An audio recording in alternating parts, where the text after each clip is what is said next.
How you doing, guys? It's Andrew at Elite Gaming HQ, and today I want to talk about Ryzen, more specifically Ryzen pricing, and how it's going to affect budget PC builds. Elite Gaming.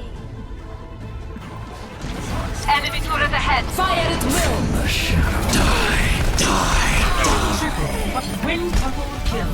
Check out. Sting out.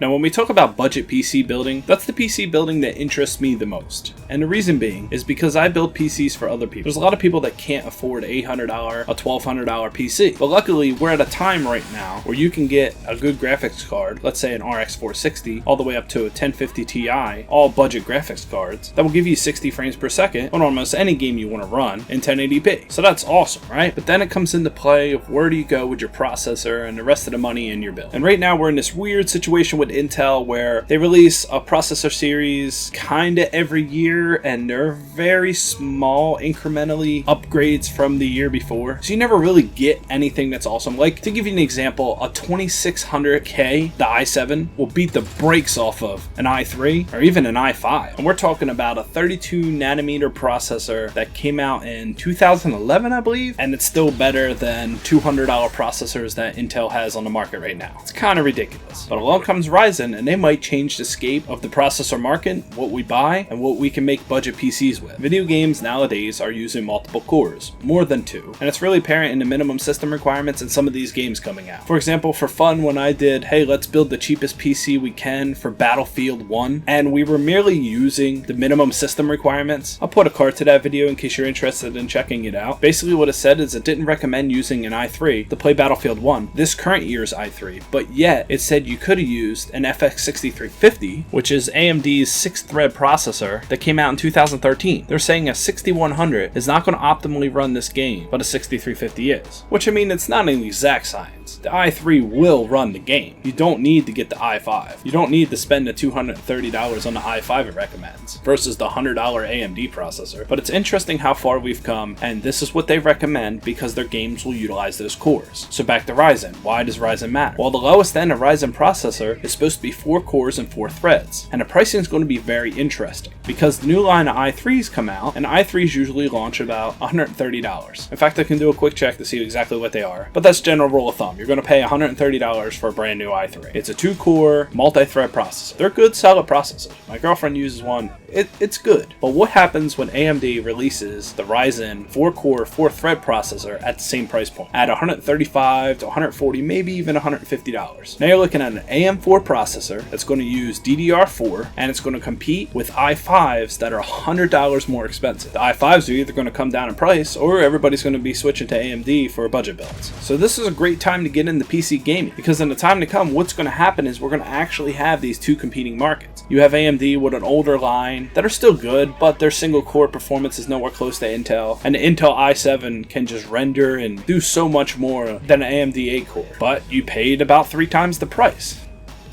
But not anymore. Now we're going to have a competitive market. And I'm really excited to see where the prices fall, because I'm really excited to bring PCs to the people who are buying them from me with a higher performance range around the same price range. But right now, the best bang for your buck processor I could say to get would be an FX 8350 if you can find it for $130, and it usually comes with a game like Hitman for free. I mean, that's really good. It'll outperform the i3, and with 8 cores, it's not bad at rendering or even streaming. I used this very processor up until November last year when I got a 6700K i7 for Black Friday deal for $260. I couldn't turn that up. I had the money, so I bought it. But for budget builds, generally speaking, you're going to go with an i3 because 1151 socket and you could upgrade in the future, or you're going to go in an FX 8300 or above because of the cheap price and you don't plan on upgrading and you're willing to settle for DDR3. And with the AM4 platform, if you do buy the lower end, you can always upgrade later as long as you get the right chipset, along with the fact these processors are supposed to overclock themselves based on the temperature situation that they currently have. So if you decide, hey, I'm just going to take water cooling and slap it on my processor because I want to get more performance, you actually will. The processor will automatically overclock itself to running temperature because you're keeping it nice and cool, and you're going to get more performance, even out of the 4-core 4-thread processor. That's very awesome. And if we could get this processor for like $135 on sale, even at $150, I couldn't not recommend getting one. Let me know in the comments below if you plan on getting a Ryzen processor. I'm pretty excited to see exactly how to do, or let me know what price they have to settle at before you decide to make the jump to possibly get a Ryzen processor. And if you're still huge into Intel, let me know the points of that below. I personally don't care. As I said, I had an AMD, I now have an Intel, and I'm gonna probably build another AMD. So for me, I'm the consumer. I'm not a fanboy. I don't care. I just want what's best for the price range I'm willing to use at that time.